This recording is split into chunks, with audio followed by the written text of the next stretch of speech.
बोलो गुरुदेव भगवान की जय। प्यारे कृष्ण कन्हैया लाल की जय। श्रीमद् भागवत महापुराण दशम स्कंध चल रहा है। आज है 56वां अध्याय, श्यमंतक मणि की कथा। जाम्बवती और सत्यभामा के साथ श्री कृष्ण का विवाह। श्री सुखदेव जी कहते हैं, परीक्षित, सत्यजित ने श्री कृष्ण को झूठा कलंक लगाया था। फिर उस अपराध का मार्जन करने के लिए उसने स्वयं स्यमंतक मणि सहित अपनी कन्या सत्यभामा भगवान श्री कृष्ण को सौंप दी। राजा परीक्षित ने पूछा, भगवान, सत्यजित ने भगवान श्री कृष्ण का क्या अपराध किया था? उसे स्यमंतक मणि कहाँ से मिली और उसने अपनी कन्या उन्हें क्यों दी? श्री सुखदेव जी ने कहा, परीक्षित, सत्यजित भगवान सूर्य का बहुत बड़ा भक्त था। वे उसकी भक्ति से प्रसन्न होकर उसके बहुत बड़े मित्र बन गए थे। सूर्य भगवान ने ही प्रसन्न होकर बड़े प्रेम से उसे स्यमंतक मणि दी थी। सत्यजित उस मणि को गले में धारण कर ऐसा चमकने लगा मानो स्वयं सूर्य ही हो। परीक्षित, जब सत्यजित द्वारिका में आया तब अत्यंत तेजस्विता के कारण लोग उसे पहचान न सके। दूर से ही उसे देखकर लोगों की आंखें उसके तेज से चुंधिया गईं। लोगों ने समझा कि कदाचित स्वयं भगवान सूर्य आ रहे हैं। उन लोगों ने भगवान के पास आकर उन्हें इस बात की सूचना दी। उस समय भगवान श्री कृष्ण चौसर खेल रहे थे। लोगों ने कहा, शंख चक्र गदाधारी नारायण, कमल नयन दामोदर, यदुवंश शिरोमणि गोविंद, आपको नमस्कार है। जगदीश्वर, देखिए, अपनी चमकीली किरणों से लोगों के नेत्रों को चौंधियाते हुए प्रचंड रश्मि भगवान सूर्य आपका दर्शन करने आ रहे हैं। प्रभु, सभी श्रेष्ठ देवता त्रिलोकी में आपकी प्राप्ति का मार्ग ढूंढते रहते हैं किंतु उसे पाते नहीं। आज आपको यदुवंश में छिपा हुआ जानकर स्वयं सूर्य नारायण आपका दर्शन करने आ रहे हैं। श्री सुखदेव जी कहते हैं, परीक्षित, अनजान पुरुष की यह बात सुनकर कमल नयन भगवान श्री कृष्ण हंसने लगे।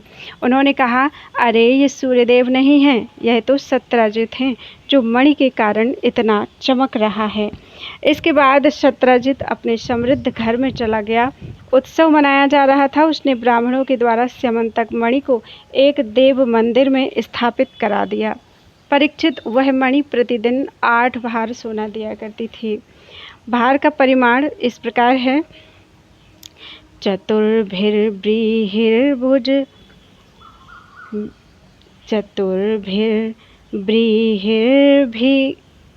भिर्गुंजम चतुर्भिर्ब्रीहिर्भिर्गुंजम गुंजान पंचपड़म पलम अष्टौ धरणमष्टौ चाकर्षं तांश्चतुरः फलम तुलां फलशतं प्राहुर्भरिं स्याद विंशतिस्तुलाः। अर्थात 4 व्रीहि धान की 1 गुंजा, 5 गुंजा का 1 पड़, 8 पड़ का 1 धरण, 8 धरण का 1 कर्ष, 4 कर्ष का 1 पल, 100 पल की 1 तुला और 20 तुला का 1 भार कहलाता है। तो वह मणि प्रतिदिन 8 भार सोना दिया करती थी और जहाँ वह पूजित होकर रहती थी वहाँ दुर्भिक्ष, महामारी, ग्रह पीड़ा, सर्प भय, मानसिक और शारीरिक व्यथा तथा मायावियों का उपद्रव आदि कोई भी अशुभ नहीं होता था। एक बार भगवान श्री कृष्ण ने प्रसंगवश कहा, सत्यजित, तुम अपनी मणि राजा उग्रसेन को दे दो। परंतु वह इतना लोभी था कि भगवान की आज्ञा का उल्लंघन होगा इसका कुछ भी विचार न करके उसे अस्वीकार कर दिया। एक दिन सत्यजित के भाई प्रसेन ने उस परम प्रकाशमयी मणि को अपने गले में धारण कर लिया और फिर वह घोड़े पर सवार होकर शिकार खेलने वन में चला गया। वहाँ एक सिंह ने घोड़े सहित प्रसेन को मार डाला और उस मणि को छीन लिया। वह अभी पर्वत की गुफा में प्रवेश कर ही रहा था कि मणि के लिए वृक्षराज जाम्बवान ने उसे मार डाला। उन्होंने वह मणि अपनी गुफा में ले जाकर बच्चे को खेलने के लिए दे दी। अपने भाई प्रसेन के ना लौटने से उसके भाई सत्यजित को बड़ा दुख हुआ। वह कहने लगा, बहुत संभव है श्री कृष्ण ने ही मेरे भाई को मार डाला हो, क्योंकि वह मणि गले में डालकर वन में गया था। सत्यजित की यह बात सुनकर लोग आपस में कानाफूसी करने लगे। जब भगवान श्री कृष्ण ने सुना कि यह कलंक का टीका मेरे ही सिर लगाया गया है तब वे उसे धो बहाने के उद्देश्य से नगर के कुछ सभ्य पुरुषों को साथ लेकर प्रसेन को ढूंढने के लिए वन में गए। वहां खोजते खोजते लोगों ने देखा कि घोर जंगल में सिंह ने प्रसेन और उसके घोड़े को मार डाला है। जब वे लोग सिंह के पैरों का चिन्ह देखते हुए आगे बढ़े, तब उन लोगों ने यह भी देखा कि पर्वत पर एक रीछ ने सिंह को भी मार डाला है। भगवान श्री कृष्ण ने सब लोगों को बाहर ही बिठा दिया और अकेले ही घोर अंधकार से भरी हुई ऋक्षराज की भयंकर गुफा में प्रवेश किया। भगवान ने वहां जाकर देखा कि श्रेष्ठ मणि स्यमंतक को बच्चों का खिलौना बना दिया गया है। वे उसे हर लेने की इच्छा से बच्चे के पास जा खड़े हुए। उस गुफा में एक अपरिचित मनुष्य को देखकर बच्चे की धाय भयभीत की भांति चिल्ला उठी। उसकी चिल्लाहट सुनकर परम बली ऋक्षराज जाम्बवान क्रोधित होकर वहां दौड़ाए। परीक्षित जाम्बवान उस समय कुपित हो रहे थे। उन्हें भगवान की महिमा, उनके प्रभाव का पता नहीं चला। उन्होंने उन्हें एक साधारण मनुष्य समझ लिया और वे अपने स्वामी भगवान श्री कृष्ण से युद्ध करने लगे। जिस प्रकार मांस के लिए दो बाज आपस में लड़ते हैं, वैसे ही विजयाभिलाषी भगवान श्री कृष्ण और जाम्बवान आपस में घमासान युद्ध करने लगे। पहले तो उन्होंने अस्त्र शस्त्रों का प्रहार किया, फिर शिलाओं का, तत्पश्चात वे वृक्ष उखाड़कर एक दूसरे पर फेंकने लगे। अंत में उनमें बाहु युद्ध होने लगा। परीक्षित वज्र प्रहार के समान कठोर घूंसों से आपस में वे 28 दिन तक बिना विश्राम किए रात दिन लड़ते रहे। अंत में भगवान श्री कृष्ण के घूंसों की चोट से जाम्बवान के शरीर की एक एक गांठ टूट फूट गई। उत्साह जाता रहा, शरीर पसीने से लथपथ हो गया। तब उन्होंने अत्यंत विस्मित चकित होकर भगवान श्री कृष्ण से कहा, प्रभु, मैं जान गया, आप ही समस्त प्राणियों के स्वामी, रक्षक, पुराण पुरुष भगवान विष्णु हैं। आप ही सबके प्राण, इंद्रिय बल, मनोबल और शरीर बल हैं। आप विश्व के रचयिता, ब्रह्मा आदि को भी बनाने वाले हैं। बनाए हुए पदार्थों में भी सत्ता रूप से आप ही विराजमान रहते हैं। काल के जितने भी अवयव हैं, उनके नियामक परम काल आप ही हैं और शरीर भेद से भिन्न भिन्न प्रतीयमान अंतरात्माओं के परम आत्मा भी आप ही हैं। प्रभु, मुझे स्मरण है, आपने अपने नेत्रों में तनिक सा क्रोध का भाव लेकर तिरछी दृष्टि से समुद्र की ओर देखा था। उस समय समुद्र के अंदर रहने वाले बड़े बड़े नाग, घड़ियाल और मगरमच्छ क्षुब्ध हो गए थे और समुद्र ने आपको मार्ग दे दिया था। तब आपने उस पर सेतु बांधकर सुंदर यश की स्थापना की तथा लंका का विध्वंस किया। आपके बाणों से कट कट कर राक्षसों के सिर पृथ्वी पर लोटपोट हो रहे थे। अवश्य ही आप मेरे वे ही राम जी श्री कृष्ण के रूप में आए हैं। परीक्षित, जब ऋक्षराज जाम्बवान ने भगवान को पहचान लिया, तब कमल नयन श्री कृष्ण ने अपने परम कल्याणकारी शीतल कर कमल को उनके शरीर पर फेर दिया और फिर अहेतुकी कृपा से भरकर प्रेम गंभीर वाणी से अपने भक्त जाम्बवान जी से कहा, ऋक्षराज, हम मणि के लिए ही तुम्हारी इस गुफा में आए हैं। इस मणि के द्वारा मैं अपने पर लगे झूठे कलंक को मिटाना चाहता हूँ। भगवान के ऐसा कहने पर जाम्बवान ने बड़े आनंद से उनकी पूजा करने के लिए अपनी कन्या कुमारी जाम्बवती को मणि के साथ उनके चरणों में समर्पित कर दिया। भगवान श्री कृष्ण जिन लोगों को गुफा के बाहर छोड़ गए थे, उन्होंने 12 दिन तक उनकी प्रतीक्षा की, परंतु जब उन्होंने देखा कि अब तक वे गुफा में से नहीं निकले, तो वे अत्यंत दुखी होकर द्वारिका को लौट आए। वहाँ जब माता देवकी, रुक्मिणी, वसुदेव जी तथा अन्य संबंधियों और कुटुंबियों को यह मालूम हुआ कि श्री कृष्ण गुफा में से नहीं निकले, तब उन्हें बड़ा शोक हुआ। सभी द्वारिकावासी अत्यंत दुखित होकर शत्रुजित को भला बुरा कहने लगे और भगवान श्री कृष्ण की प्राप्ति के लिए महामाया दुर्गा देवी की शरण में गए। उनकी उपासना करने लगे। उनकी उपासना से दुर्गा देवी प्रसन्न हुई और उन्होंने आशीर्वाद दिया। उसी समय उनके बीच में मणि और अपनी नववधू जाम्बवती के साथ सफल मनोरथ होकर श्री कृष्ण सबको प्रसन्न करते हुए प्रकट हो गए। सभी द्वारिकावासी भगवान श्री कृष्ण को पत्नी के साथ और गले में मणि धारण किए हुए देखकर परमानंद में मगन हो गए, मानो कोई मरकर लौट आया हो। तदनंतर भगवान ने शत्रुजित को राजसभा में महाराज उग्रसेन के पास बुलवाया और जिस प्रकार मणि प्राप्त हुई थी, वह सब कथा सुनाकर उन्होंने वह मणि शत्रुजित को सौंप दी। सत्यजित अत्यंत लज्जित हो गया। मणि तो उसने ले ली, परंतु उसका मुंह नीचे की ओर लटक गया। अपने अपराध पर उसे बड़ा पश्चाताप हो रहा था। किसी प्रकार वह अपने घर पहुंचा। उसके मन की आंखों के सामने निरंतर अपना अपराध नाचता रहता। बलवान के साथ विरोध करने के कारण वह भयभीत भी हो गया था। अब वह यही सोचता रहता था कि मैं अपने अपराध का मार्जन कैसे करूं? मुझ पर भगवान श्री कृष्ण कैसे प्रसन्न हो? मैं ऐसा कौन सा काम करूं जिससे मेरा कल्याण हो और लोग मुझे कोसे नहीं? सचमुच मैं अदूरदर्शी क्षुद्र हूँ। धन के लोभ से मैं बड़ी मूढ़ता का काम कर बैठा। अब मैं रमणियों में रत्न के समान अपनी कन्या सत्यभामा और वह स्यमंतक मणि दोनों ही श्री कृष्ण को दे दूं, यह उपाय बहुत अच्छा है। इसी से मेरे अपराध का मार्जन हो सकता है और कोई उपाय नहीं है। सत्यजित ने अपनी विवेक बुद्धि से ऐसा निश्चय करके स्वयं ही इसके लिए उद्योग किया और अपनी कन्या तथा स्यमंतक मणि दोनों ही ले जाकर श्री कृष्ण को अर्पण कर दी। सत्यभामा शील, स्वभाव, सुंदरता, उदारता आदि सद्गुणों से संपन्न थी। बहुत से लोग चाहते थे कि सत्यभामा हमें मिले और उन लोगों ने उन्हें मांगा भी था, परंतु अब भगवान श्री कृष्ण ने विधि पूर्वक उनका पाणी ग्रहण किया। परीक्षित, भगवान श्री कृष्ण ने सत्यजित से कहा, हम स्यमंतक मणि नहीं लेंगे। आप सूर्य भगवान के भक्त हैं, इसलिए वह आपके ही पास रहे। हम तो केवल उसके फल के अर्थात उससे निकले हुए सोने के अधिकारी हैं, वही आप हमें दे दिया करें। बोलो वृंदावन बिहारी लाल की जय। स्यमंतक हरण।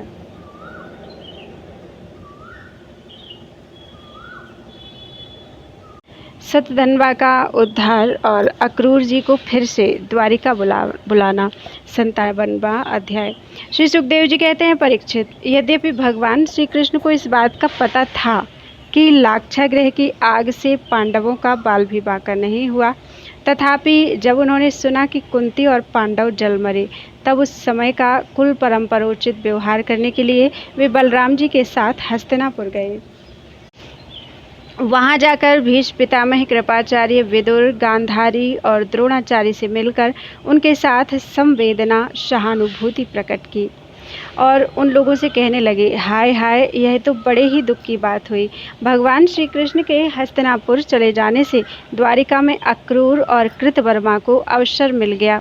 उन लोगों ने शतधन्वा से आकर कहा कि तुम सत्यजित से मणि क्यों नहीं छीन लेते? सत्यजित ने अपनी श्रेष्ठ कन्या सत्यभामा का विवाह हमसे करने का वचन दिया था और अब उसने हम लोगों का तिरस्कार करके उसे श्री कृष्ण के साथ ब्याह दिया है। अब सत्यजित भी अपने भाई प्रसेन की तरह क्यों न यमपुरी में जाए? शतधन्वा पापी था और अब तो उसकी मृत्यु भी उसके सिर पर नाच रही थी। अक्रूर और कृतवर्मा के इस प्रकार बहकाने पर शतधन्वा उनकी बातों में आ गया और उस महादुष्ट ने लोभवश सोए हुए सत्यजित को मार डाला। इस समय स्त्रियां अनाथ के समान रोने चिल्लाने लगीं, परंतु शतधन्वा ने उनकी ओर तनिक भी ध्यान न दिया। जैसे कसाई पशुओं की हत्या कर डालता है, वैसे ही वह सत्यजित को मारकर और मणि लेकर वहां से चंपत हो गया। सत्यभामा जी को यह देखकर कि मेरे पिता मार डाले गए हैं, बड़ा शोक हुआ और वे हाय पिताजी, मैं मारी गई, इस प्रकार पुकार पुकार कर विलाप करने लगी। बीच बीच में वे बेहोश हो जाती और होश में आने पर फिर विलाप करने लगती। इसके बाद उन्होंने अपने पिता के शव को तेल के कड़ाहे में रखवा दिया और आप हस्तिनापुर को गई। उन्होंने बड़े दुख से भगवान श्री कृष्ण को अपने पिता की हत्या का वृत्तांत सुनाया। यद्यपि इन बातों को भगवान श्री कृष्ण पहले से ही जानते थे, परीक्षित, सर्वशक्तिमान भगवान श्री कृष्ण और बलराम जी ने सब सुनकर मनुष्यों की सी लीला करते हुए अपनी आंखों में आंसू भर लिए और विलाप करके रोने लगे। अहो, हम लोगों पर तो यह बहुत बड़ी विपत्ति आ पड़ी। इसके बाद भगवान श्री कृष्ण सत्यभामा जी और बलराम जी के साथ हस्तिनापुर से द्वारिका लौट आए और शतधन्वा को मारने तथा उससे मणि छीनने का उद्योग करने लगे। जब शतधन्वा को यह मालूम हुआ कि भगवान श्री कृष्ण मुझे मारने का उद्योग कर रहे हैं, तब वह बहुत डर गया और अपने प्राण बचाने के लिए उसने कृतवर्मा से सहायता मांगी। तब कृतवर्मा ने कहा, भगवान श्री कृष्ण और बलराम जी सर्वशक्तिमान ईश्वर हैं, मैं उनका सामना नहीं कर सकता। भला ऐसा कौन है जो उनके साथ बैर बांधकर इस लोक और परलोक में सकुशल रह सके? तुम जानते हो कि कंस उन्हीं से द्वेष करने के कारण राज्य लक्ष्मी को खो बैठा है और अपने अनुयायियों के साथ मारा गया। जरासंध जैसे शूरवीर को भी उनके सामने 17 बार मैदान में हार कर बिना रथ के ही अपनी राजधानी में लौट जाना पड़ा था। जब कृतवर्मा ने उसे इस प्रकार टका सा जवाब दे दिया, तब शतधन्वा ने सहायता के लिए अक्रूर जी से प्रार्थना की। उन्होंने कहा, भाई, ऐसा कौन है जो सर्वशक्तिमान भगवान का बल पौरुष जानकर भी उनसे बैर विरोध ठाने। जो भगवान खेल खेल में ही इस विश्व की रचना, रक्षा और संहार करते हैं तथा जो कब क्या करना चाहते हैं, इस बात को माया से मोहित ब्रह्मा आदि विश्व विधाता भी नहीं समझ पाते। जिन्होंने 7 वर्ष की अवस्था में, जब वे निरे बालक थे, एक हाथ से ही गिरिराज गोवर्धन को उखाड़ लिया, और जैसे नन्हे नन्हे बच्चे बरसाती छत्ते को उखाड़ कर हाथ में रख लेते हैं, वैसे ही खेल खेल में 7 दिनों तक उसे उठाए रखा। मैं तो उन भगवान श्री कृष्ण को नमस्कार करता हूँ। उनके कर्म अद्भुत हैं। वे अनंत, अनादि, एक रस और आत्मस्वरूप हैं। मैं उन्हें नमस्कार करता हूँ। जब इस प्रकार अक्रूर जी ने भी उसे कोरा जवाब दे दिया, तब शतधन्वा ने स्यमंतक मणि उन्हीं के पास रख दी और आप 400 कोस लगातार चलने वाले घोड़े पर सवार होकर वहां से बड़ी फुर्ती से भागा। परीक्षित, भगवान श्री कृष्ण और बलराम दोनों भाई अपने उस रथ पर सवार हुए जिस पर गरुड़ चिन्ह से चिन्हित ध्वजा फहरा रही थी और बड़े बेग वाले घोड़े जुटे हुए थे। अब उन्होंने अपने ससुर शत्रजित को मारने वाले शतधन्वा का पीछा किया। मिथिलापुरी के निकट एक उपवन में शतधन्वा का घोड़ा गिर पड़ा। अब वह उसे छोड़कर पैदल ही भागा। वह अत्यंत भयभीत हो गया था। भगवान श्री कृष्ण भी क्रोध करके उसके पीछे दौड़े। शतधन्वा पैदल ही भाग रहा था, इसलिए भगवान ने भी पैदल ही दौड़कर अपने तीक्ष्ण धार वाले चक्र से उसका सिर उतार लिया और उसके वस्त्रों में स्यमंतक मणि को ढूंढा, परंतु जब मणि नहीं मिली, तब भगवान श्री कृष्ण ने बड़े भाई बलराम जी के पास आकर कहा, हमने शतधन्वा को व्यर्थ ही मारा, क्योंकि उसके पास स्यमंतक मणि तो है ही नहीं। बलराम जी ने कहा, इसमें संदेह नहीं कि शतधन्वा ने स्यमंतक मणि को किसी न किसी के पास रख दिया है। अब तुम द्वारिका जाओ और उसका पता लगाओ। मैं विदेह राज से मिलना चाहता हूँ, क्योंकि वे मेरे बहुत ही प्रिय मित्र हैं। परीक्षित, यह कहकर यदुवंश शिरोमणि बलराम जी मिथिला नगरी में चले गए। जब मिथिला नरेश ने देखा कि पूजनीय बलराम जी महाराज पधारे हैं, तब उनका हृदय आनंद से भर गया। उन्होंने झटपट अपने आसन से उठकर अनेक सामग्रियों से उनकी पूजा की। इसके बाद भगवान बलराम जी कई वर्षों तक मिथिलापुरी में ही रहे। महात्मा जनक ने बड़े प्रेम और सम्मान से उन्हें रखा। इसके बाद समय पर धृतराष्ट्र के पुत्र दुर्योधन ने बलराम जी से गदा युद्ध की शिक्षा ग्रहण की। अपनी प्रिया सत्यभामा का प्रिय कार्य करके भगवान श्री कृष्ण द्वारिका लौट आए और उनको यह समाचार सुना दिया कि शतधन्वा को मार डाला गया, परंतु स्यमंतक मणि उसके पास नहीं मिली। इसके बाद उन्होंने भाई बंधुओं के साथ अपने ससुर शत्रजित की वे सब और्ध्वदैहिक क्रियाएं करवाईं, जिनसे मृतक प्राणी को परलोक सुधरता है। अक्रूर और कृतवर्मा ने शतधन्वा को शत्रजित के वध के लिए उत्तेजित किया था। इसलिए जब उन्होंने सुना कि भगवान श्री कृष्ण ने शतधन्वा को मार डाला है, तब वे अत्यंत भयभीत होकर द्वारिका से भाग खड़े हुए। परीक्षित, कुछ लोग ऐसा मानते हैं कि अक्रूर के द्वारिका से चले जाने पर द्वारिकावासियों को बहुत प्रकार के अनिष्टों और अरिष्टों का सामना करना पड़ा। दैविक और भौतिक निमित्तों से बार बार वहां के नागरिकों को शारीरिक और मानसिक कष्ट सहना पड़ा। परंतु जो लोग ऐसा कहते हैं, वे पहले कही हुई बातों को भूल जाते हैं। भला यह भी कभी संभव है कि जिन भगवान श्री कृष्ण में समस्त ऋषि मुनि निवास करते हैं, उनके निवास स्थान द्वारिका में उनके रहते कोई उपद्रव खड़ा हो जाए? उस समय नगर के बड़े बूढ़े लोगों ने कहा, एक बार काशी नरेश के राज्य में वर्षा नहीं हो रही थी, सूखा पड़ गया था। तब उन्होंने अपने राज्य में आए हुए अक्रूर के पिता स्वफल्क को अपनी पुत्री गांधिनी ब्याह दी। तब उस प्रदेश में वर्षा हुई। अक्रूर भी स्वफल्क के ही पुत्र हैं और इनका प्रभाव भी वैसा ही है। इसलिए जहाँ जहाँ अक्रूर रहते हैं, वहाँ वहाँ खूब वर्षा होती है तथा किसी प्रकार का कष्ट और महामारी आदि उपद्रव नहीं होते। परीक्षित, उन लोगों की बात सुनकर भगवान ने सोचा कि इस उपद्रव का यही कारण नहीं है। यह जानकर भी भगवान ने दूत भेजकर अक्रूर जी को ढूंढवाया और आने पर उनसे बातचीत की। भगवान ने उनका खूब स्वागत सत्कार किया और मीठी मीठी प्रेम की बातें कहकर उनसे संभाषण किया। परीक्षित, भगवान सबके चित्त का एक एक संकल्प देखते रहते हैं, इसलिए उन्होंने मुस्कुराते हुए अक्रूर से कहा, चाचा जी, आप दान धर्म के पालक हैं। हमें यह बात पहले से ही मालूम है कि शतधनवा आपके पास वह स्यमंतक मणि छोड़ गया है, जो बड़ी ही प्रकाशमान और धन देने वाली है। आप जानते ही हैं कि सत्रजित के कोई पुत्र नहीं है, इसलिए उनकी लड़की के लड़के, उनके नाती ही उन्हें तिलांजलि और पिंडदान करेंगे, उनका ऋण चुकाएंगे और जो कुछ बच रहेगा उसके उत्तराधिकारी होंगे। इस प्रकार शास्त्रीय दृष्टि से यद्यपि स्यमंतक मणि हमारे पुत्र को ही मिलनी चाहिए, तथापि वह मणि आपके ही पास रहे, क्योंकि आप बड़े व्रतनिष्ठ और पवित्रात्मा हैं तथा दूसरों के लिए उस मणि को रखना अत्यंत कठिन भी है। परंतु हमारे सामने एक बहुत बड़ी कठिनाई यह आ गई है कि हमारे बड़े भाई बलराम जी मणि के संबंध में मेरी बात का पूरा विश्वास नहीं करते। इसलिए महाभाग्यवान अक्रूर जी, आप वह मणि दिखाकर हमारे इष्ट मित्र बलराम जी, सत्यभामा और जाम्बवती का संदेह दूर कर दीजिए और उनके हृदय में शांति का संचार कीजिए। हमें पता है कि उसी मणि के प्रताप से आजकल आप लगातार ही ऐसे यज्ञ करते रहते हैं जिनमें सोने की बेदियां बनती हैं। परीक्षित, जब भगवान श्री कृष्ण ने इस प्रकार सांत्वना देकर उन्हें समझाया बुझाया, तब अक्रूर जी ने वस्त्र में लपेटी हुई सूर्य के समान प्रकाशमान वह मणि निकाली और भगवान श्री कृष्ण को दे दी।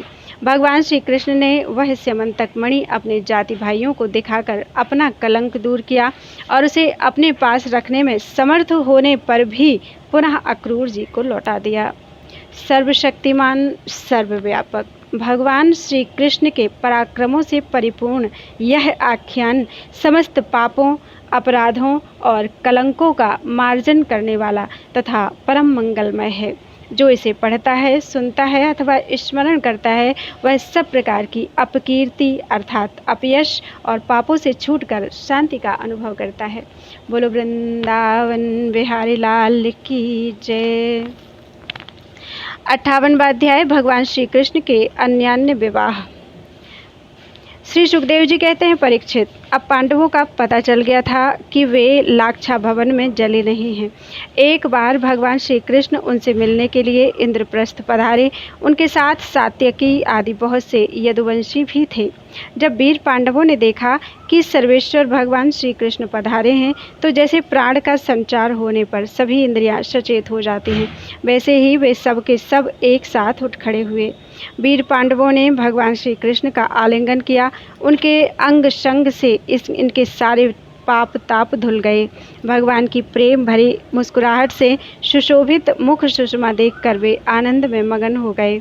भगवान श्री कृष्ण ने युधिष्ठिर और भीमसेन के चरणों में प्रणाम किया और अर्जुन को हृदय से लगाया। नकुल और सहदेव ने भगवान के चरणों की वंदना की। जब भगवान श्री कृष्ण श्रेष्ठ सिंहासन पर विराजमान हो गए, तब परम सुंदरी श्याम वर्णा द्रौपदी, जो नवविवाहिता होने के कारण तनिक लजा रही थी, धीरे धीरे भगवान श्री कृष्ण के पास आईं और उन्हें प्रणाम किया। पांडवों ने भगवान श्री कृष्ण के समान ही वीर सात्यकी का भी स्वागत सत्कार और अभिनंदन वंदन किया। वे एक आसन पर बैठ गए। दूसरे यदुवंशियों का भी यथा योग्य सत्कार किया गया तथा वे भी श्री कृष्ण के चारों ओर आसनों पर बैठ गए। इसके बाद भगवान श्री कृष्ण अपनी फुआ कुंती के पास गए और उनके चरणों में प्रणाम किया। कुंती जी ने अत्यंत स्नेहवश उन्हें अपने हृदय से लगा लिया। उस समय उनके नेत्रों में प्रेम के आंसू छलक आए। कुंती जी ने श्री कृष्ण से अपने भाई बंधुओं की कुशल क्षेम पूछी और भगवान ने भी उनका यथोचित उत्तर देकर उनसे उनकी पुत्र वधू द्रौपदी और स्वयं उनका कुशल मंगल पूछा। उस समय प्रेम की विह्वलता से कुंती जी का गला रुंध गया था, नेत्रों से आंसू बह रहे थे। भगवान के पूछने पर उन्हें अपने पहले के क्लेश पर क्लेश याद आने लगे और वे अपने को बहुत संभाल कर, जिनका दर्शन समस्त क्लेशों का अंत करने के लिए ही हुआ करता है, उन भगवान श्री कृष्ण से कहने लगे, श्री कृष्ण, जिस समय तुमने हम लोगों को अपना कुटुंबी संबंधी समझकर स्मरण किया और हमारा कुशल मंगल जानने के लिए भाई अक्रूर को भेजा, उसी समय हमारा कल्याण हो गया।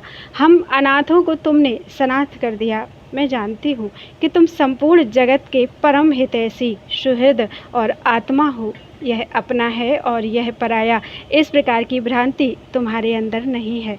ऐसा होने पर भी श्री कृष्ण, जो सदा तुम्हें स्मरण करते हैं, उनके हृदय में आकर तुम बैठ जाते हो और उनकी क्लेश परंपरा को सदा के लिए मिटा देते हो। युधिष्ठिर जी ने कहा, सर्वेश्वर श्री कृष्ण, हमें इस बात का पता नहीं है कि हमने अपने पूर्व जन्मों में या इस जन्म में कौन सा कल्याण का साधन किया है।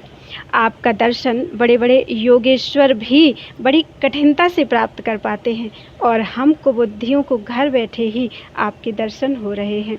राजा युधिष्ठिर ने इस प्रकार भगवान का खूब सम्मान किया और कुछ दिन वहीं रहने की प्रार्थना की। इस पर भगवान श्री कृष्ण इंद्रप्रस्थ के नर नारियों को अपनी रूप माधुरी से नयनानंद का दान करते हुए बरसात के 4 महीनों तक सुखपूर्वक वहीं रहे। परीक्षित, एक बार वीर शिरोमणि अर्जुन ने गांडीव, धनुष और अक्षय बाण वाले 2 तरकश लिए तथा भगवान श्री कृष्ण के साथ कवच पहनकर अपने उस रथ पर सवार हुए जिस पर बानर चिन्ह से चिन्हित ध्वजा लगी हुई थी। इसके बाद विपक्षी वीरों का नाश करने वाले अर्जुन उस गहन वन में शिकार खेलने गए, जो बहुत से सिंह, बाघ आदि भयंकर जानवरों से भरा हुआ था। वहाँ उन्होंने बहुत से बाघ, सूअर, भैंसे, काले हिरन, सरभ, गवय, गैंडे, हिरन, खरगोश और सल्लख, शाही आदि पशुओं पर अपने बाणों का निशाना लगाया। उनमें से जो यज्ञ के योग्य थे, उन्हें सेवकगण पर्व का समय जानकर राजा युधिष्ठिर के पास ले गए। अर्जुन शिकार खेलते खेलते थक गए थे। अब वे प्यास लगने पर यमुना जी के किनारे गए। भगवान श्री कृष्ण और अर्जुन दोनों महारथियों ने यमुना जी में हाथ पैर धोकर उनका निर्मल जल पिया और देखा कि एक परम सुंदरी कन्या वहाँ तपस्या कर रही है। उस श्रेष्ठ सुंदरी की जंघा, दांत और मुख अत्यंत सुंदर थे। अपने प्रिय मित्र श्री कृष्ण के भेजने पर अर्जुन ने उसके पास जाकर पूछा, सुंदरी, तुम कौन हो? किसकी पुत्री हो? कहाँ से आई हो और क्या करना चाहती हो? मैं ऐसा समझता हूँ कि तुम अपने योग्य पति चाह रही हो। हे कल्याणी, तुम अपनी सारी बात बतलाओ। कालिंदी ने कहा, मैं भगवान सूर्यदेव की पुत्री हूँ। मैं सर्वश्रेष्ठ वरदानी भगवान विष्णु को पति के रूप में प्राप्त करना चाहती हूँ और इसीलिए यह कठोर तपस्या कर रही हूँ। वीर अर्जुन, मैं लक्ष्मी के परम आश्रय भगवान को छोड़कर और किसी को अपना पति नहीं बना सकती। अनाथों के एकमात्र सहारे, प्रेम वितरण करने वाले भगवान श्री कृष्ण मुझ पर प्रसन्न हों। मेरा नाम है कालिंदी। यमुना जल में मेरे पिता सूर्य ने मेरे लिए एक भवन भी बनवा दिया है, उसी में मैं रहती हूँ। जब तक भगवान का दर्शन नहीं होगा, मैं यहीं रहूँगी। अर्जुन ने जाकर भगवान श्री कृष्ण से सारी बातें कहीं। वे तो पहले से ही यह सब कुछ जानते थे। अब उन्होंने कालिंदी को अपने रथ पर बैठा लिया और धर्मराज युधिष्ठिर के पास ले आए। इसके बाद पांडवों की प्रार्थना से भगवान श्री कृष्ण ने पांडवों के रहने के लिए एक अत्यंत अद्भुत और विचित्र नगर विश्वकर्मा के द्वारा बनवा दिया। भगवान इस बार पांडवों को आनंद देने और उनका हित करने के लिए वहां बहुत दिनों तक रहे। इसी बीच अग्निदेव को खांडव वन दिलाने के लिए वे अर्जुन के सारथी भी बने। खांडव वन का भोजन मिल जाने से अग्निदेव बहुत प्रसन्न हुए। उन्होंने अर्जुन को गांडीव, धनुष, 4 श्वेत घोड़े, एक रथ, 2 अटूट बाणों वाले तरकश और एक ऐसा कवच दिया जिसे कोई अस्त्र शस्त्रधारी भेद न सके। खांडव दाह के समय अर्जुन ने मय दानव को जलने से बचा लिया था, इसलिए उसने अर्जुन से मित्रता करके उनके लिए एक परम अद्भुत सभा बना दी।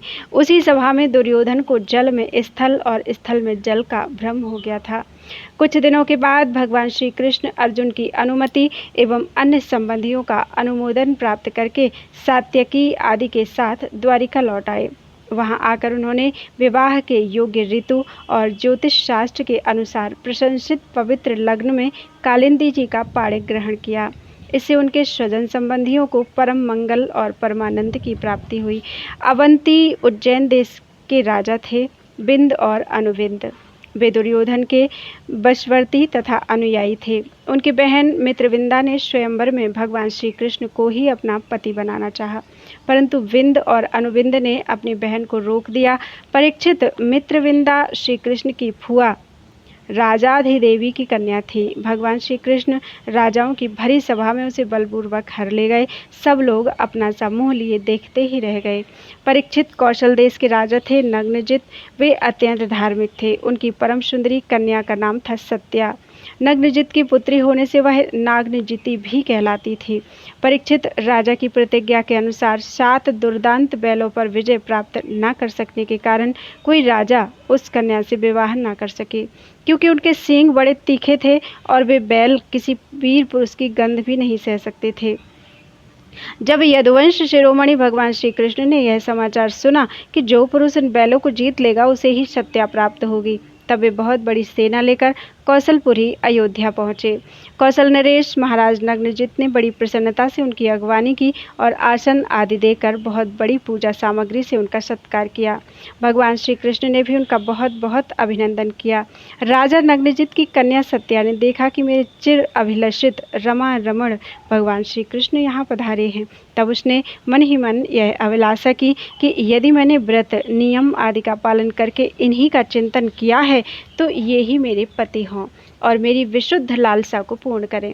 नग्नजिती सत्या मन ही मन सोचने लगी, भगवती लक्ष्मी, ब्रह्मा, शंकर और बड़े बड़े लोकपाल जिनके पद पंकज का पराग अपने सिर पर धारण करते हैं और जिन प्रभु ने अपनी बनाई हुई मर्यादा का पालन करने के लिए ही समय समय पर अनेकों लीलावतार ग्रहण किए हैं, वे प्रभु मेरे किस धर्म, व्रत अथवा नियम से प्रसन्न होंगे? वे तो केवल अपनी कृपा से ही प्रसन्न हो सकते हैं। परीक्षित, राजा नग्नजित ने भगवान श्री कृष्ण की विधि पूर्वक अर्चा पूजा करके यह प्रार्थना की, जगत के एकमात्र स्वामी नारायण, आप अपने स्वरूप भूत आनंद से ही परिपूर्ण हैं और मैं हूँ एक तुच्छ मनुष्य, मैं आपकी क्या सेवा करूं? श्री सुखदेव जी कहते हैं, परीक्षित, राजा नग्नजित का दिया हुआ आसन, पूजा आदि स्वीकार करके भगवान श्री कृष्ण बहुत संतुष्ट हुए। उन्होंने मुस्कुराते हुए मेघ के समान गंभीर वाणी से कहा। भगवान श्री कृष्ण ने कहा, राजन, जो क्षत्रिय अपने धर्म में स्थित है उसका कुछ भी मांगना उचित नहीं। धर्मज्ञ विद्वानों ने उसके इस कर्म की निंदा की है, फिर भी मैं आपसे सौहार्द का, प्रेम का संबंध स्थापित करने के लिए आपकी कन्या चाहता हूँ। हमारे यहाँ इसके बदले में कुछ शुल्क देने की प्रथा नहीं है। राजा नग्नजित ने कहा, प्रभु, आप समस्त गुणों के धाम हैं, एकमात्र आश्रय हैं। आपके वक्षस्थल पर भगवती लक्ष्मी नित्य निरंतर निवास करती हैं। आपसे बढ़कर कन्या के लिए अभीष्ट वर भला और कौन हो सकता है? परंतु यदुवंश शिरोमणि, हमने पहले ही इस विषय में एक प्रण कर लिया है। कन्या के लिए कौन सा वर उपयुक्त है, उसका बल पौरुष कैसा है, इत्यादि बातें जानने के लिए ही ऐसा किया गया है। वीर श्रेष्ठ श्री कृष्ण, हमारे ये 7 बैल किसी के वश में न आने वाले और बिना सधाए हुए हैं। इन्होंने बहुत से राजकुमारों के अंगों को खंडित करके उनका उत्साह तोड़ दिया है। श्री कृष्ण, यदि इन्हें आप ही नाथ लें, अपने वश में कर लें, तो लक्ष्मीपति आप ही हमारी कन्याओं के लिए अभीष्ट वर होंगे। भगवान श्री कृष्ण ने राजा नग्नजित का ऐसा प्रण सुनकर कमर में फेंट कस ली और अपने 7 रूप बनाकर खेल खेल में ही उन बैलों को नाथ लिया। इससे बैलों का घमंड चूर चूर हो गया और उनका बल पौरुष भी जाता रहा। अब भगवान श्री कृष्ण उन्हें रस्सी से बांधकर इस प्रकार खींचने लगे जैसे खेलते समय नन्हा सा बालक काठ के बैलों को घसीटता है। राजा नग्नजित को बड़ा विस्मय हुआ।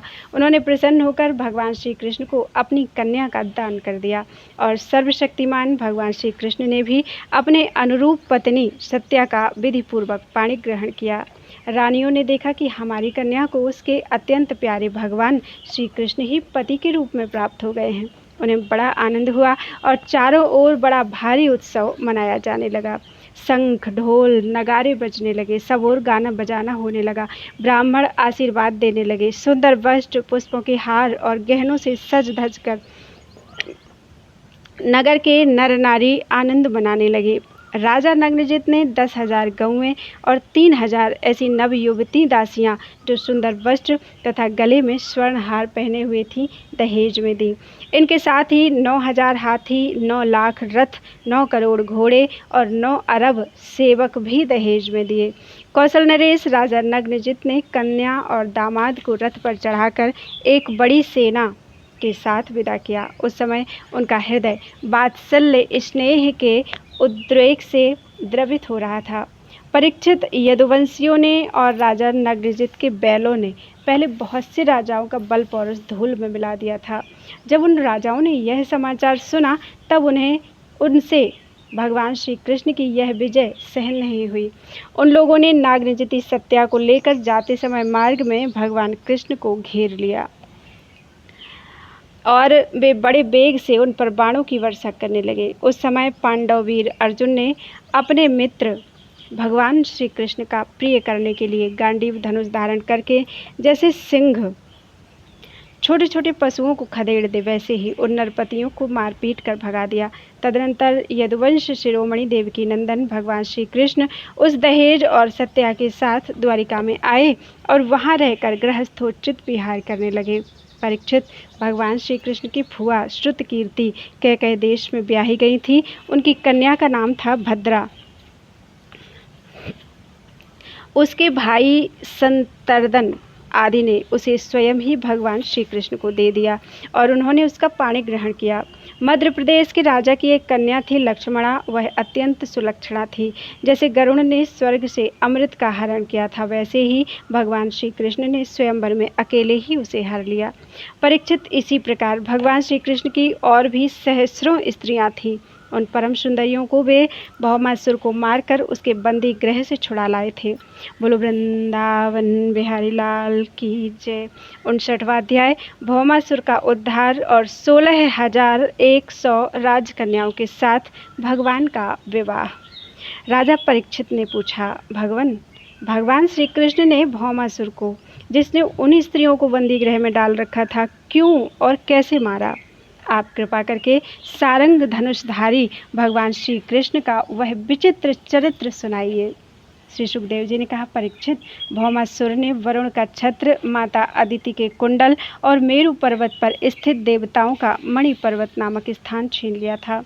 इस पर सबके राजा द्वारिका में आए और सबके राजा इंद्र द्वारिका में आए और उसकी एक एक करतूत उन्होंने भगवान श्री कृष्ण को सुनाई। अब भगवान श्री कृष्ण अपनी प्रिय पत्नी सत्यभामा के साथ गरुड़ पर सवार हुए और भौमासुर की राजधानी प्रागज्योतिषपुर में गए। प्रागज्योतिषपुर में प्रवेश करना बहुत कठिन था। पहले तो उसके चारों ओर पहाड़ों की किलेबंदी थी। उसके बाद शस्त्रों का घेरा लगाया हुआ था। फिर जल से भरी खाई थी। उसके बाद आग या बिजली की चहारदीवारी थी और उसके भीतर वायु गैस बंद करके रखा गया था। इससे भी भीतर मुर दैत्य ने नगर के चारों ओर अपने 10,000 घोर एवं सुदृढ़ फंदे जाल बिछा रखे थे। भगवान श्री कृष्ण ने अपनी गदा की चोट से पहाड़ों को तोड़ फोड़ डाला और शस्त्रों की मोर्चेबंदी को बाणों से छिन्न भिन्न कर दिया। चक्र के द्वारा अग्नि, जल और वायु की चार दीवारियों को तहस नहस कर दिया और मुर दैत्य के फंदों को तलवार से काट कूट कर अलग रख दिया। जो बड़े बड़े यंत्र मशीनें वहां लगी हुई थी उनको तथा वीर पुरुषों के हृदय को शंखनाद से विदीर्ण कर दिया और नगर के परकोटे को गदाधर भगवान ने अपनी भारी गदा से ध्वंस कर डाला। भगवान के पांचजन्य शंख की ध्वनि प्रलयकालीन बिजली की कड़क के समान महाभयंकर थी। उसे सुनकर मुरदैत्य की नींद टूटी और वह बाहर निकल आया। उसके 5 सिर थे। अब तक वह जल के भीतर सो रहा था। वह दैत्य प्रलयकालीन सूर्य और अग्नि के समान प्रचंड तेजस्वी था। वह इतना भयंकर था कि उसकी ओर आंख उठाकर देखना भी आसान काम नहीं था। उसने त्रिशूल उठाया और इस प्रकार भगवान की ओर दौड़ा जैसे सांप गरुण जी पर टूट पड़े। उस समय ऐसा मालूम होता था मानो वह अपने 5 मुखों से त्रिलोकी को निगल जाएगा। उसने अपने त्रिशूल को बड़े वेग से घुमाकर गरुड़ जी पर चलाया और फिर अपने 5 मुखों से घोर सिंहनाद करने लगा।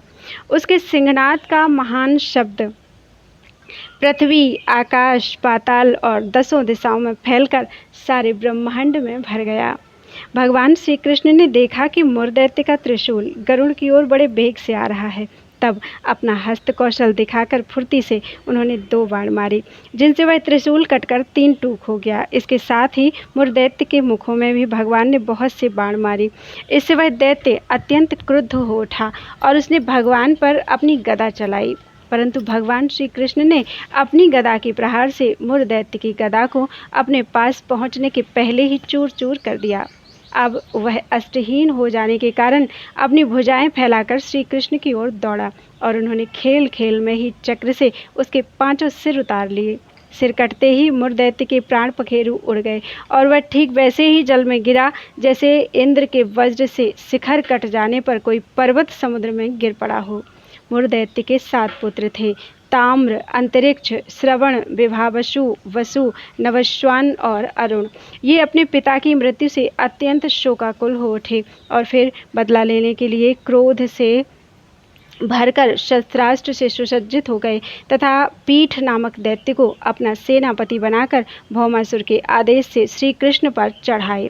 वे वहां आकर बड़े क्रोध से भगवान श्री कृष्ण पर बाण, खड्ग, गदा, शक्ति, रिष्टि और त्रिशूल आदि प्रचंड शस्त्रों की वर्षा करने लगे।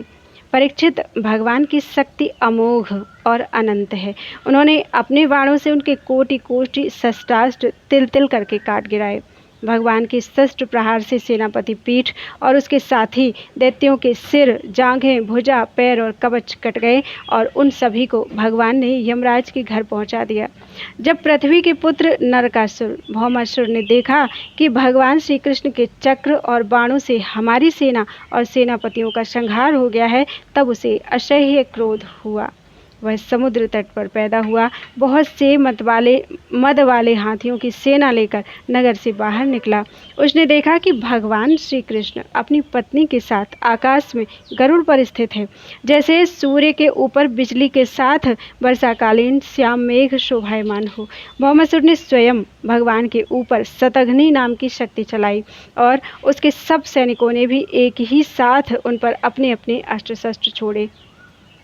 अब भगवान श्री कृष्ण भी चित्र विचित्र पंख वाले तीखे तीखे बाण चलाने लगे। इससे उसी समय भौमासुर के सैनिकों की भुजाएं, जांघें, गर्दन और धड़ कट कट कर गिरने लगे। हाथी और घोड़े भी मरने लगे। परीक्षित, भौमासुर के सैनिकों ने भगवान पर जो जो अस्त्र शस्त्र चलाए थे, उनमें से प्रत्येक को भगवान ने 3-3 तीखे बाणों से काट गिराया। उस समय भगवान श्री कृष्ण गरुड़ जी पर सवार थे और गरुड़ जी अपने पंखों से हथियारों को मार रहे थे। उनकी चोंच, पंख और पंजों की मार से हाथियों को बड़ी पीड़ा हुई और वे सब के सब आर्त होकर युद्ध भूमि से भागकर नगर में घुस गए। अब वहां अकेला भौमासुर ही लड़ता रहा। जब उसने देखा कि गरुड़ जी की मार से पीड़ित होकर मेरी सेना भाग रही है, तब उसने उन पर शक्ति चलाई। वह शक्ति चलाई जिसने वज्र को भी विफल कर दिया था, परंतु उसकी चोट से पक्षीराज गरुड़ तनिक भी विचलित नहीं हुए, मानो किसी ने मतवाले गजराज पर फूलों की माला से प्रहार किया हो। अब भौमासुर ने देखा कि मेरी एक भी चाल नहीं चलती, सारे उद्योग विफल होते जा रहे हैं। तब उसने श्री कृष्ण को मार डालने के लिए एक त्रिशूल उठाया, परंतु उसे अभी वह छोड़ भी नहीं पाया था कि भगवान श्री कृष्ण ने छुरे के समान तीखी धार वाले चक्र से हाथी पर बैठे हुए भौमासुर का सिर काट डाला। उसका जगमगाता हुआ सिर कुंडल और सुंदर किरीट के सहित पृथ्वी पर गिर पड़ा। उसे देखकर भौमासुर के सगे संबंधी हाय हाय पुकार उठे। ऋषि लोग साधु साधु कहने लगे और देवता लोग भगवान पर पुष्पों की वर्षा करते हुए स्तुति करने लगे। अब पृथ्वी भगवान के पास आई। उसने भगवान श्री कृष्ण के गले में वैजयंती के साथ बनमाला पहना दी और अदिति माता के जगमगाते हुए कुंडल, जो तपाए हुए सोने के एवं रत्न जड़ित थे, भगवान को दे दिए तथा वरुण का छत्र और साथ ही एक महामणि भी उनको दी। राजन, इसके बाद पृथ्वी देवी बड़े बड़े देवताओं के द्वारा पूजित विश्वेश्वर भगवान श्री कृष्ण को प्रणाम करके हाथ जोड़कर भक्ति भाव भरे हृदय से उनकी स्तुति करने लगी। पृथ्वी देवी ने कहा, शंख चक्र गदाधारी देव देवेश्वर, मैं आपको नमस्कार करती हूँ। परमात्मन, आप अपने भक्तों की इच्छा पूर्ण करने के लिए उसी के अनुसार रूप प्रकट किया करते हैं। आपको मैं नमस्कार करती हूँ। प्रभु, आपकी नाभि से कमल प्रकट हुआ है। आप कमल की माला पहनते हैं। आपके नेत्र कमल से खिले हुए और शांतिदायक हैं। आपके चरण कमल के समान सुकुमार और भक्तों के हृदय को शीतल करने वाले हैं। आपको मैं बार बार नमस्कार करती हूँ। आप समग्र ऐश्वर्य, धर्म, यश, संपत्ति, ज्ञान और वैराग्य के आश्रय हैं। आप सर्वव्यापक होने पर भी स्वयं वसुदेव नंदन के रूप में प्रकट हैं। मैं आपको नमस्कार करती हूँ। आप ही पुरुष हैं और समस्त कारणों के भी परम कारण हैं। आप स्वयं तो हैं जन्म रहित, परंतु इस जगत के जन्मदाता आप ही हैं। आप ही अनंत शक्तियों के आश्रय ब्रह्म हैं। जगत का जो कुछ भी कार्य कारणमय रूप है, जितने भी प्राणी या अप्राणी हैं, सब आपके ही स्वरूप हैं। परमात्मन, आपके चरणों में मेरे बार बार नमस्कार। प्रभु, जब आप जगत की रचना करना चाहते हैं, जब आप जगत की रचना करना चाहते हैं तब उत्कट रजोगुण को, और जब इसका प्रलय करना चाहते हैं तब तमोगुण को, और जब इसका पालन करना चाहते हैं तब सत्वगुण को स्वीकार करते हैं। परंतु यह सब करने पर भी आप इन गुणों से ढकते नहीं, लिप्त नहीं होते। जगतपते, आप स्वयं ही प्रकृति, पुरुष और दोनों के संयोग वियोग के हेतु काल हैं तथा उन तीनों से परे भी हैं। भगवान, मैं पृथ्वी, जल, अग्नि, वायु, आकाश, पंच तन्मात्राएं, मन, इंद्रिय और इनके अधिष्ठात्र देवता, अहंकार और महत्तत्व, कहाँ तक कहूँ, यह संपूर्ण चराचर जगत आपके अद्वितीय स्वरूप में भ्रम के कारण ही पृथक प्रतीत हो रहा है। शरणागत भयभंजन प्रभु, मेरे पुत्र भौमासुर का यह पुत्र भगदत्त अत्यंत भयभीत हो रहा है। मैं इसे आपके चरण कमलों की शरण में ले आई हूँ। प्रभु, आप इसकी रक्षा कीजिए और इसके सिर पर अपना वह कर कमल रखिए जो सारे जगत के समस्त पाप तापों को नष्ट करने वाला है। श्री सुखदेव जी कहते हैं, परीक्षित, जब पृथ्वी ने भक्तिभाव से विनम्र होकर इस प्रकार भगवान श्री कृष्ण की स्तुति प्रार्थना की, तब उन्होंने भगदत्त को अभयदान दिया और भौमासुर के समस्त संपत्तियों से संपन्न महल में प्रवेश किया। वहां जाकर भगवान ने देखा कि भौमासुर ने बलपूर्वक राजाओं से 16,000 राजकुमारियां छीनकर अपने यहाँ रख छोड़ी थी। जब उन राजकुमारियों ने अंतःपुर में पधारे हुए नर श्रेष्ठ भगवान श्री कृष्ण को देखा, तब वे मोहित हो गईं और उन्होंने उनकी अहेतुकी कृपा तथा अपना परम सौभाग्य समझकर मन ही मन भगवान को अपने परम प्रियतम पति के रूप में वरण कर लिया। उन राजकुमारियों में से प्रत्येक ने अलग अलग अपने मन में यही निश्चय किया कि ये श्री कृष्ण ही मेरे पति हों और विधाता मेरी इस अभिलाषा को पूर्ण करें। इस प्रकार उन्होंने प्रेम भाव से अपना हृदय भगवान के प्रति न्यौछावर कर दिया। तब भगवान श्री कृष्ण ने उन राजकुमारियों को सुंदर सुंदर निर्मल वस्त्राभूषण पहनाकर पालकियों से द्वारिका भेज दिया और उनके साथ ही बहुत से खजाने, रथ, घोड़े तथा अतुल संपत्ति भी भेजी। ऐरावत के वंश में उत्पन्न हुए अत्यंत वेगवान 4 दांतों वाले सफ़ेद रंग के 64 हाथी भी भगवान ने वहां से द्वारिका भेजे। इसके बाद भगवान श्री कृष्ण अमरावती में स्थित देवराज इंद्र के महलों में गए। वहां देवराज इंद्र ने अपनी पत्नी इंद्राणी के साथ सत्यभामा जी और भगवान श्री कृष्ण की पूजा की। तब भगवान ने अदिति के कुंडल उन्हें दे दिए। वहां से लौटते समय सत्यभामा जी की प्रेरणा से भगवान श्री कृष्ण ने कल्प वृक्ष उखाड़कर गरुड़ पर रख लिया और देवराज इंद्र तथा समस्त देवताओं को जीतकर उसे द्वारिका में ले आए। भगवान ने उसे सत्यभामा के महल के बगीचे में लगा दिया। इससे उस बगीचे की शोभा अत्यंत बढ़ गई। कल्प वृक्ष के साथ उसके गंध और मकरंद के लोभी भौरे स्वर्ग से द्वारिका में चले आए। परीक्षित, देखो तो सही, जब इंद्र को अपना काम बनाना था तब तो उन्होंने अपना सिर झुकाकर मुकुट की नोक से भगवान श्री कृष्ण के चरणों का स्पर्श करके उनसे सहायता की भिक्षा मांगी थी, परंतु जब काम बन गया तब उन्होंने उन्हीं भगवान श्री कृष्ण से लड़ाई ठान ली। सचमुच ये देवता भी बड़े तमोगुणी हैं, और सबसे बड़ा दोष तो उनमें धनाढ्यता का है। धिक्कार है ऐसी धनाढ्यता को। तदनंतर भगवान श्री कृष्ण ने एक ही मुहूर्त में अलग अलग भवनों में अलग अलग रूप धारण करके एक ही साथ सब राजकुमारियों का शास्त्रोक्त विधि से पाणी ग्रहण किया। सर्वशक्तिमान अविनाशी भगवान के लिए इसमें आश्चर्य की कौन सी बात है। परीक्षित, भगवान की पत्नियों के अलग अलग महलों में ऐसी दिव्य सामग्रियां भरी हुई थी जिनके बराबर जगत में कहीं भी और कोई भी सामग्री नहीं है। फिर अधिक की तो बात ही क्या है।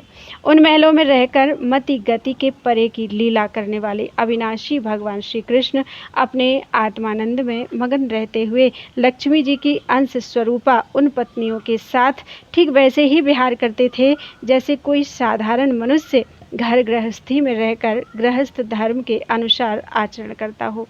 परीक्षित, ब्रह्मा आदि बड़े बड़े देवता भी भगवान के वास्तविक स्वरूप को और उनकी प्राप्ति के मार्ग को नहीं जानते।